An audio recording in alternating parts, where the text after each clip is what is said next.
사랑하는 맑은생 광천교회 성도 여러분, 날마다 주께로 7월 9일 금요일 큐티 가이드 영상을 통하여 만나 뵙게 되어 반갑습니다. 오늘은 디모데전서 3장의 말씀을 살펴보려고 합니다. 이해를 돕기 위하여 디모데전서 서론에 대하여 살펴보고 큐티 말씀으로 들어가도록 하겠습니다. 디모데전서는 디모데후서, 디도서와 함께 목회 서신으로 불리고 있습니다. 이 서신들이 목회 서신으로 분류된 것은 형식상으로는 사적인 서신이지만 내용상으로는 교회의 조직과 감독, 이단에 대한 경계, 교인들을 향한 윤리적 권면 등 전반적인 교회의 치리에 관한 목회 지침을 담고 있기 때문입니다. 본 서신의 수신자인 디모데는 당시 나이가 어렸고 소심하였으므로 에베소 교회를 목회하는 데 많은 어려움이 있었습니다. 이에 바울은 부성에 넘치는 위로와 격려로서 어떤 도전에도 위협에도 굴하지 말고 그리스도인의 삶의 자세를 견지함으로써 자신의 목회 사역을 해 나갈 것을 권하였습니다. 비단 디모데와 같이 목회 일선에서 일하고 있는 교육자뿐 아니라 어떤 형태로든 하나님의 일에 깊이 관여되어 있는 모든 신자들에게 디모데전서는 하나님의 일의 원리와 실천에 관한 좋은 지침서가 되고 있습니다. 오늘 말씀의 제목은 선한 증거가 나타나는 신앙인입니다. 내용 관찰로 들어가서 1번입니다. 감독의 직분을 가진 자들에게 요구되는 자질은 무엇입니까? 2절에서 5절 말씀입니다. 그러므로 감독은 책망할 것이 없으며 한 아내의 남편이 되어 절제하며 신중하며 단정하며 나그네를 대접하며 가리키기를 잘하며 술을 즐기지 아니하며 구타하지 아니하며 오직 관용하며 다투지 아니하며 돈을 사랑하지 아니하며 자기 집을 잘 다스려 자녀들로 모든 공손함으로 복종하게 하는 자라야 할지며 사람이 자기 집을 다스릴 줄 알지 못하면 어찌 하나님의 교회를 돌보리요. 본문에서는 어떤 사람이 감독으로서의 자격을 갖추고 있는지 검증해 줄 수 있는 5가지 사항을 제시하고 있습니다. 첫 번째, 훌륭한 인격을 소유하여 남의 본이 되어야 합니다. 책망할 것이 없어서 다른 사람들에게 행동의 일관성이 없다는 비난을 받지 않아야 합니다. 두 번째, 돈 문제에 바르게 처신해야 합니다. 교회 지도자들은 때때로 교회 일을 하는 과정에서 다른 사람들의 돈을 취급해야 하는 상황을 만날 수 있습니다. 이때 돈을 사랑하는 자가 되어서 자기 자신과 다른 사람에게 시험을 당하게 되는 상황을 만들어서는 안 될 것입니다. 세 번째, 가정생활이 다른 사람들에게 모범이 되어야 합니다. 가정은 교회의 축소판이며 실천적 신앙교육의 장이며 한 사람의 가정생활은 그의 사회생활의 척도가 됨을 알 수 있습니다. 네 번째, 지도자는 영적인 면에서 장성한 신자이어야 하며 남을 가르칠 수 있어야 합니다. 5번째, 지도자는 사회적으로 좋은 평판을 받아야 합니다. 자기 가정에 충실해야 할 뿐만 아니라 외인들과 비기독교 사회에서도 선한 증거를 나타내야 합니다. 내용 관찰 2번입니다. 새로 입교한 자에게 중책을 맡기지 않는 이유가 무엇입니까? 6절에서 7절 말씀입니다.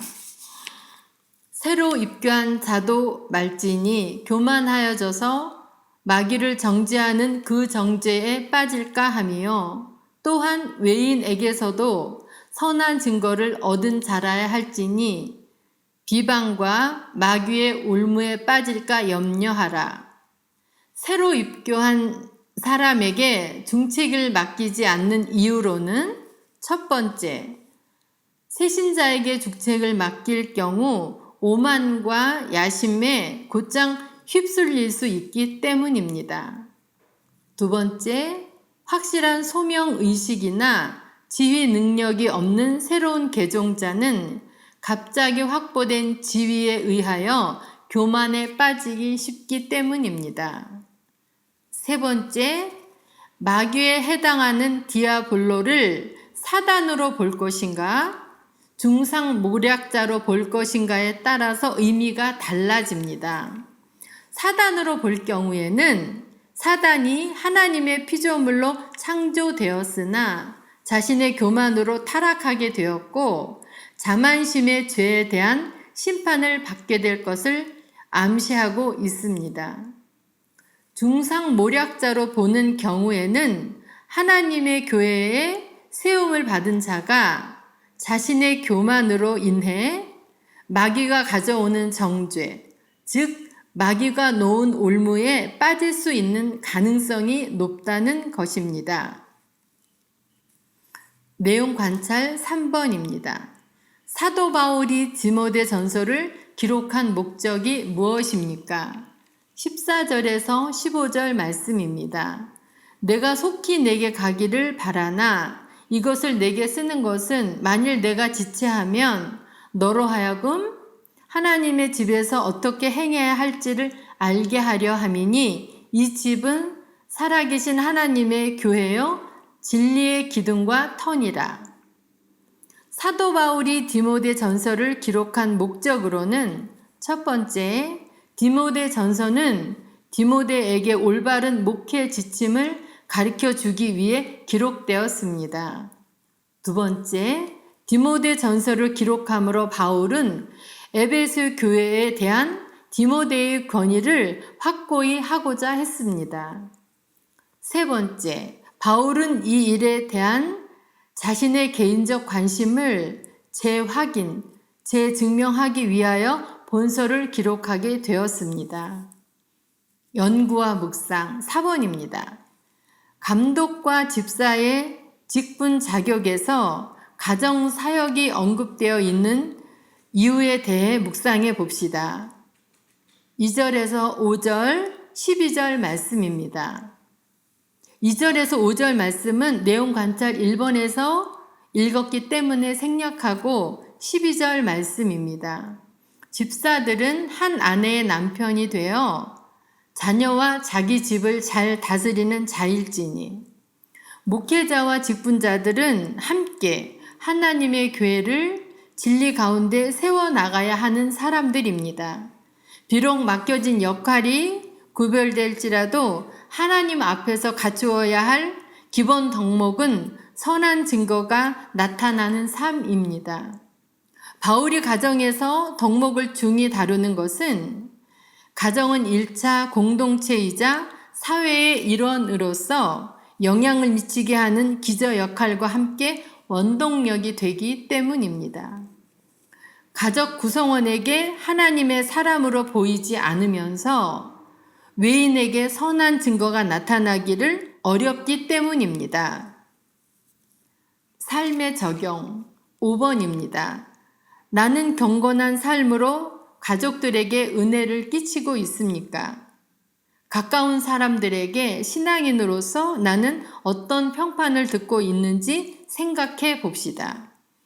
오늘은 디모데전서 3장의 말씀을 통하여 감독자에게 직분을 감당하기 위하여 요구되는 자질과 집사의 직분을 맡은 사람들의 자질에 대하여 살펴보게 되었습니다.